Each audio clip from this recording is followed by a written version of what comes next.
देखिए कुछ लोग तो जैसा सिगरेट पीने वाला या दारू पीने वाला, तंबाकू खाने वाला, गुटखा खाने वाला, जो एडिक्ट होते हैं, उठने के साथ जब तक बीड़ी मुंह में नहीं डालता, गुटखा मुंह में डालता, उसका दिन शुरू होता ही नहीं, न बाकी चीजें कुछ एक्टिवेट होती है। मोबाइल वैसे ही हो चुका है, सोते वक्त के साथ, उठने के बाद भी साथ। ये एक खतरनाक तूफान है। इसमें दो ही विक्टिम बने हैं, एक टीनेज जिन बच्चों को माँ बाप का कुर्बत नहीं मिलती, और बूढ़े लोग रिटायर्ड समझने वाले अपने आप को, उनके साथ कोई बात करने वाला ही नहीं है। आप बच्चों को बिजी रखिए, वो भी बुढ़ापा एक बचपना आता है, उनको कोई पूछने वाला नहीं।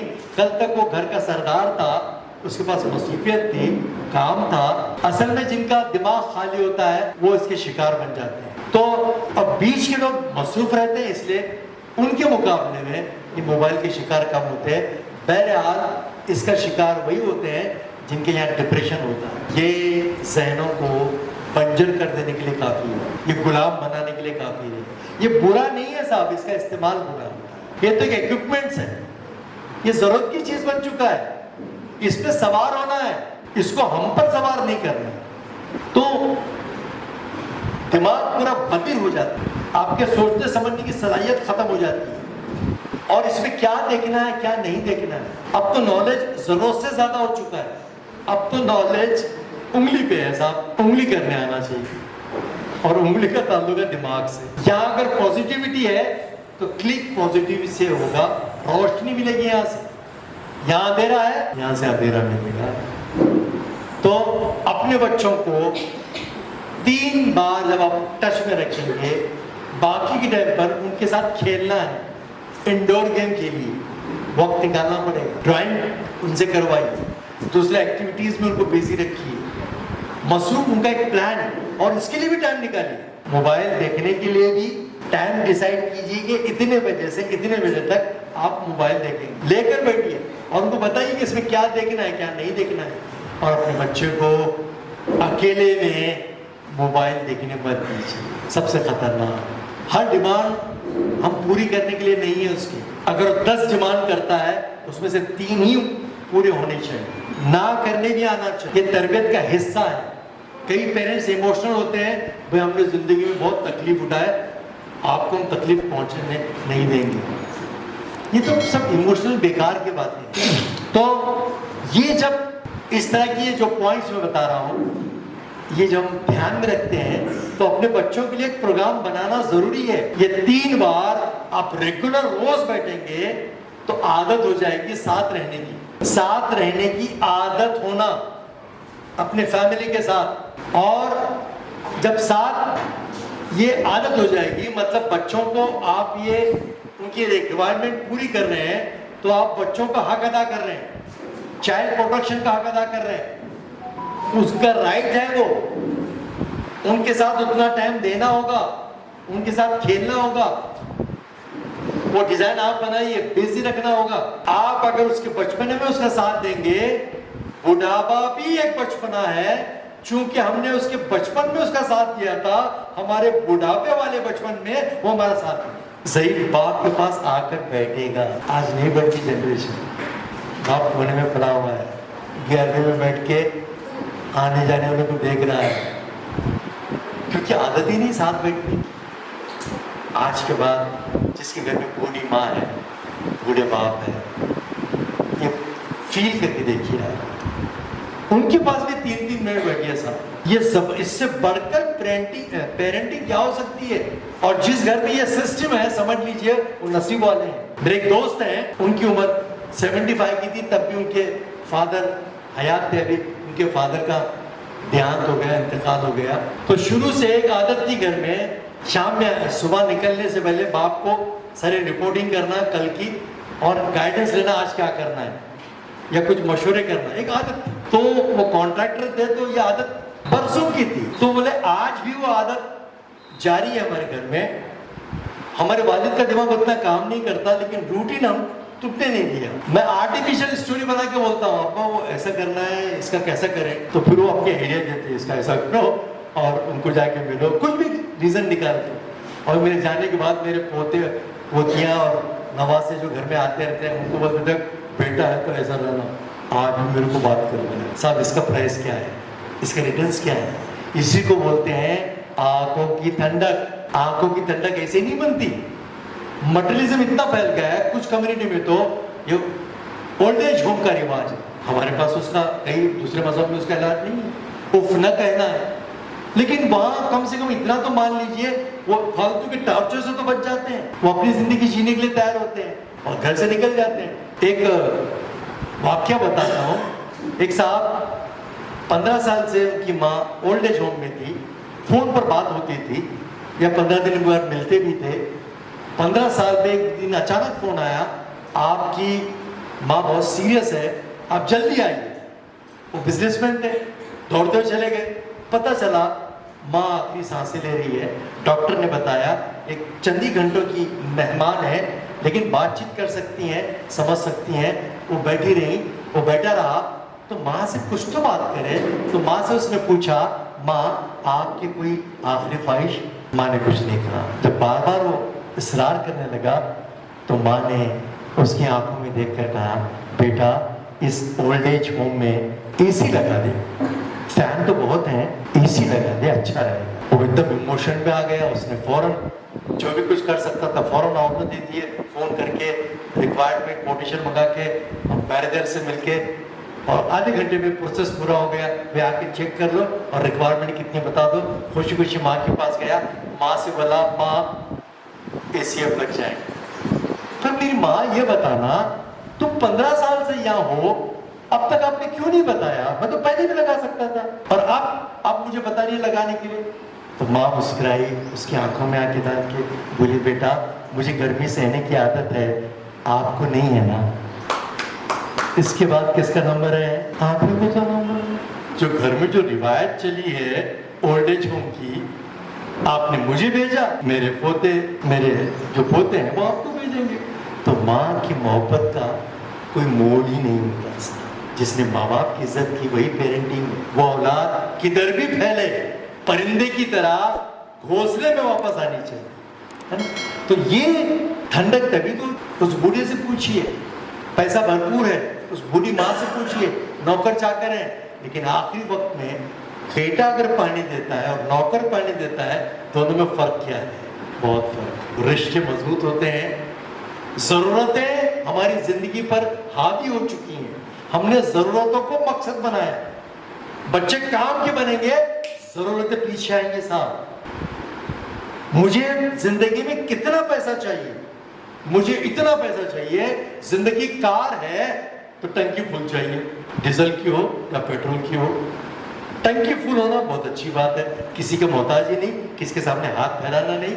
लेकिन टंकी फुल होने के बावजूद अगर मेरे दिमाग में ये है खत्म आ तो, इसलिए 4 टैंकर लेके घूमूंगा क्या? पीछे 4 टैंकर डीजल के या पेट्रोल, तो गाड़ी का एवरेज तो खराब होगा ना था, लाइनर खराब हो जाएंगे, सर्विसिंग को बार बार देना पड़ेगा। तो जिंदगी है कितनी और मुझे कैसी जीनी है? खुद को खुद ही संवारना है। Design your own future, create your own status. तो संवारना कैसा, कितनी जरूरत है? हमने एजुकेशन को मटेरियलिस्ट, मादा परस्ती, मटेरियलिज्म से जोड़ दिया। एजुकेशन है संवारने के लिए, निखारने के लिए। एजुकेशन इसलिए है कि अंदर छुपी हुई सलाहियतों को उजागर करने के लिए। तो वो माँ वो बाप के नाम, जिसके घर में बूढ़ी माँ है। बेंगलोर में एक खतरनाक वाकया, हमारे अतीक साहब जो माइनॉरिटी कमीशन के एक्स चेयरमैन 15-10 साल पहले मुझे मिले थे, बता रहे थे पेरेंटिंग का। मैं जब से वर्कशॉप लेता हूँ वो बता रहे थे, मेरा एक दोस्त था, उसके सारे बच्चे अमेरिका में थे। अमेरिका में रहना बुरी बात थोड़ी है। अब कई बच्चे हैं वक्त आने पर माँ बाप की खिदमत के लिए सब छोड़ छाड़ के भी आ जाते हैं। वो अपना एक वक्ती तौर पर जाना अलग है, एक दुनिया बसा के फिर अपने मुल्क में आना जरूरी है। लेकिन उनको फर्क था, भाई तुम्हारी जिंदगी तुम जी ले, अब तुम उधर ही रह जाओ, ऐसी तरबियत थी। तो आखिर में उनकी हालत बहुत खराब हो गई। एक ही इकलौता बच्चा था, अब नौकर और वो, और नौकर कैसे देखेंगे? जब उनका इंतकाल हुआ, बड़ी बुरी सिचुएशन में हुआ, पैसे भी काम नहीं आते ऐसे टाइम पर।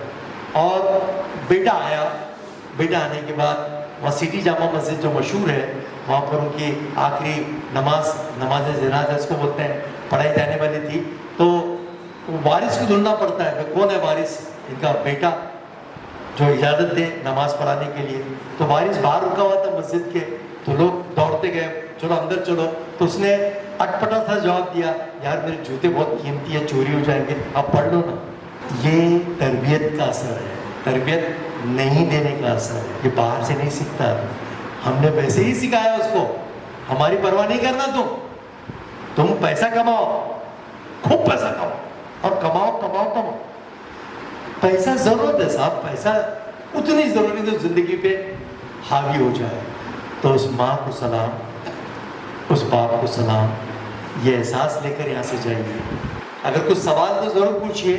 एक छोटी सी कविता, एक नज्म, क्योंकि आज जो कुछ भी हम है अपने माँ बाप की वजह से, तो उनकी फीलिंग को समझिए। अगर किसी के घर में बूढ़ी माँ बूढ़े बाप आ जाए तो उनके पास आप जरूर जाइए। 3 मिनट, बहुत ज्यादा नहीं, नजदीक बैठिए, आंखों में देखिए, तो उसकी फीलिंग्स मैं आपको बताना चाहता हूं। मेरे बच्चों, जब तुम हमको बुढ़ापे के हाल में देखो, मेरे बच्चों, माँ बाप, मेरे बच्चों, जब तुम हमको बुढ़ापे के हाल में देखो, उखड़ी उखड़ी चाल में देखो, मुश्किल माह साल में देखो, सब्र का दामन थामे रखना, कड़वा ये घूंट लेकिन चखना, उफ न कहना, गुस्से का इजहार न करना, मेरे दिल पर वार न करना। हाथ मेरे घर कमजोरी से कांप उठे और खाना मुझ पर गिर जाए तो मुझको नफरत से मत तकना, लहजे को बेजार न करना। भूल न जाना, इन हाथों से तुमने खाना खाना सीखा है। जब तुम खाना मेरे कपड़ों और हाथों पर मल देते थे, मैं तुम्हारा बोसा लेकर हंस देती थी। कपड़ों की तब्दीली में गर देर लगा दूं या थक जाऊं, मुझको सुस्त और काहिल कहकर और मुझे बीमार न करना। भूल न जाना, कितने शौक से तुमको रंग बिरंगे कपड़े पहनाती थी, एक एक दिन में 10-10 बार बदलवाती थी। नहाने में सुस्ती हो जाए तो मुझको शर्मिंदा मत करना, ये न कहना आपसे कितनी बू आती है। भूल न जाना, जब तुम नन्हे मुन्ने से थे, नहाने से चिढ़ते थे, तुमको नहलाने की खातिर चिड़ियाघर ले जाने का मैं तुमसे वादा करती थी, कैसे कैसे हीलो बहानों से तुमको आमादा करती थी। मेरे ये कमजोर कदम कर जल्दी जल्दी उठ ना पाए, मेरा हाथ पकड़ लेना तुम, तेज अपनी रफ्तार न करना। भूल न जाना, मेरी उंगली थाम के तुमने पांव पांव चलना सीखा, मेरे बाहों के हल्के में गिरना और संभलना सीखा। जब मैं बातें करते करते रुक जाऊं, खुद को दोहराऊं, टूटा रब पकड़ न पाऊं, यादें माजी में खो जाऊं, आसानी से समझ न पाऊं, मुझको नरमी से समझा देना। मुझसे मत बेकार उलझना, मुझे समझना, उकता कर घबरा कर मुझको डांट न देना, दिल के कांच को पत्थर मारकर करची करची काट न देना। भूल न जाना, जब तुम नन्हे मुन्ने से थे, एक कहानी 100 बार सुना करते थे और मैं कितनी चाहत से हर बार सुनाया करती थी। जो कुछ दोहराने को कहते वो दोहराया करती थी। गर मैं जल्दी समझ न पाऊं, वक्त से कुछ पीछे रह जाऊं, मुझको कुछ मोहलत दे देना, शायद मैं कुछ सीख सकूं। मैंने बरसों मेहनत करके तुमको क्या क्या सिखलाया था, खाना पीना, चलना फिरना, उठना बैठना, लिखना पढ़ना और आंखों में आंखें डालकर इस दुनिया में आगे बढ़ना। मेरी खांसी सुनकर अगर तुम सोते सोते जाग उठो तो मुझे झिड़की ना देना, ये न कहना जाने दिन भर क्या क्या खाते रहती हैं और रातों को खूकू करके शोर मचाते रहती हैं। भूल न जाना, मैंने कितनी लंबी रातें तुमको अपने गोद में लेकर टहल टहल कर काटी। जब मैं खाना न खाऊं तुम मुझको मजबूर न करना, जिस शय को जी चाहे मेरा उसको मुझसे दूर न करना, परहेजों की आड़ में हर पल मेरा दिल रंजूर न करना। किसका फर्ज है हमको रखना? माँ बाप का। माँ बाप को किसका फर्ज है हमको रखना? इस बारे में एक दूसरे से बहस न करना, आपस में बेकार न लड़ना, जिसकी कुछ मजबूरी हो उस भाई पर इल्जाम न धरना। गर्चे एक दिन हम कहते हैं अब जीने की इच्छा नहीं है, तुम हम पर नाराज न होना। जीवन का ये राज समझना, बरसों जीते जीते आखिर ऐसे दिन भी आ जाते हैं जब जीवन की रुत तो रुखसत हो जाती है, सांस की डोर रह जाती है। शायद कल तुम जान सकोगे, इन माँ बाप को पहचान सकोगे। गर्चे जीवन की इस दौड़ में हमने सब कुछ हार दिया है, लेकिन हमारे दामन में जो कुछ था तुम पर भार दिया, तुमको सच्चा प्यार दिया है। जब हम मर जाएं तो हमको हमारे प्यारे रब की जानिब चुपके से सरका देना और दुआ की खातिर हाथ उठा देना। हमारे प्यारे रब से कहना रहम हमारे माँ बाप पर कर दे, जैसा उसने बचपन में हम कमज़ोरों पर रहम किया था। भूल न जाना मेरे बच्चों, जब तक हम में जान थी बाकी, खून रगों में दौड़ रहा था, दिल सीने में धड़क रहा था, खैर तुम्हारी मांगी हमने। हमारी हर एक सांस एक दुआ थी, एक प्रार्थना थी। याद रखिए एजुकेशन बहुत ज़रूरी है एजुकेशन, लेकिन तरबियत अगर नहीं होती, याद रखिए जो बच्चे अपने माँ बाप के नहीं हो सकते वो दुनिया में किसी की भी नहीं हो सकते। ये अच्छे सोशल वर्क भी नहीं हो सकते, सोशल वर्कर भी नहीं हो सकते, ये किसी भी कम्युनिटी के साथ नहीं रह सकते, ये पड़ोसी का हक अदा नहीं कर सकते।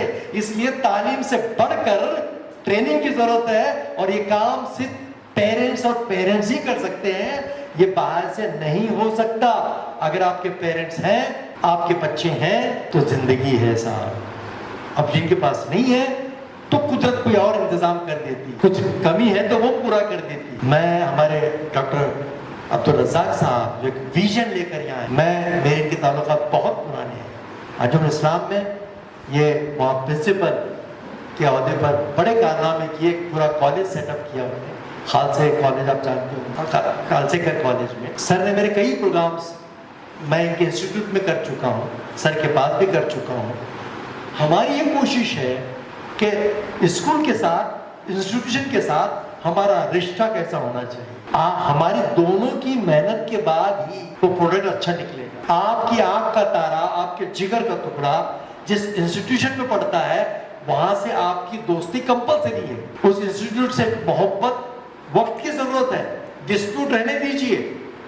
इंस्टीट्यूशन के साथ कुछ इख्तलाफ हो सकता है, डिस्प्यूट हो सकता है, लेकिन वो डिस्प्यूट अपने बच्चों के सामने कभी भी नहीं होनी चाहिए। टीचर की रिस्पेक्ट होनी चाहिए। आपको अगर कोई डिस्प्यूट है वो कैबिन की हद तक रहेगा, लेकिन बच्चों के सामने वो टीचर की इज्जत होनी चाहिए, बहुत जरूरी है। आजकल इससे माहौल बिगड़ गया है, बच्चे के सामने इंस्टीट्यूशन के बारे में बैड रिमार्क्स देते हैं तो वहां से क्या पढ़ेगा, वो क्या सीखेगा। गुरु की दक्षिणा और गुरु का एहतराम, ये हमारा कल्चर, हमारी तहजीब सिखाती है, इंडियन कल्चर है। गुरु का कितना रिस्पेक्ट होता है। पेरेंटिंग नहीं रहने की वजह से आज डिग्री होल्डर तो बहुत मिल रहे हैं, हाईली क्वालिफाइड है, लेकिन घर में जाके देखिए जहाँ हाईली क्वालिफाइड है, तरबियत नहीं रहने की वजह से अपने माँ बाप को बेवकूफ समझते हो, घास भी नहीं डालते, कुछ पूछते भी नहीं है, क्योंकि जो बोया वही तो काटेंगे साहब। प्लीज ये आज यहाँ से अगर जितने भी पेरेंट्स आए हैं, एक के भी दिमाग में ये बात बैठ गई तो ये हमारी मेहनत सक्सेस है साहब। एक फैमिली बन गई और कुछ भी नहीं है। कोई किसी को नहीं बदलता साहब, खुद को खुद ही बदलना है। नॉलेज तो जरूरत से ज्यादा हो चुका है, लेकिन फूल खिले हैं गुलशन गुलशन, लेकिन अपना अपना दामन। आप खुद को भी संवारिए, अपने बच्चों को संवारिए, एजुकेशन में प्रायोरिटी दीजिए, बच्चों की सेहत का ख्याल रखिए।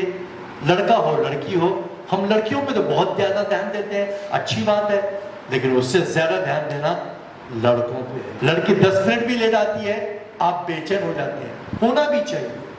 लड़का 2 घंटे लेट आता है, कान पे धूने लगती है आपके, अब्बा पे गए ना वो, अब्बा तो कभी भी आते कभी भी जाते। जिस तरह से लड़की को वजह बतानी पड़ती है कि कहाँ थी बेटा, तो लड़के को भी बताना पड़ेगा कि कहाँ था वो, उसके दोस्त लोग कौन है, किससे मिलता है, उसके सोच का हिस्सा बनिए। अगर 19 टीन एज के बाद ज्यादा कुर्बत की जरूरत है, 13, 14, 16, 17, 19, आप अगर ये दिन संभाल के लेंगे उसको, तो छोड़ दीजिए तूफान में, कुछ नहीं होगा उसको, कि जितना वो फल पकना था पक चुका है, वो कभी भी डगमगाएगा नहीं। हवा के रुख में रहने दो, ये बच्चा ये चलना सीख जाएगा, ये बच्चा लड़खड़ाएगा, चलना सीख जाएगा। चलो गेम खेलते हैं, लास्ट में गेम खेल के चले जाते हैं।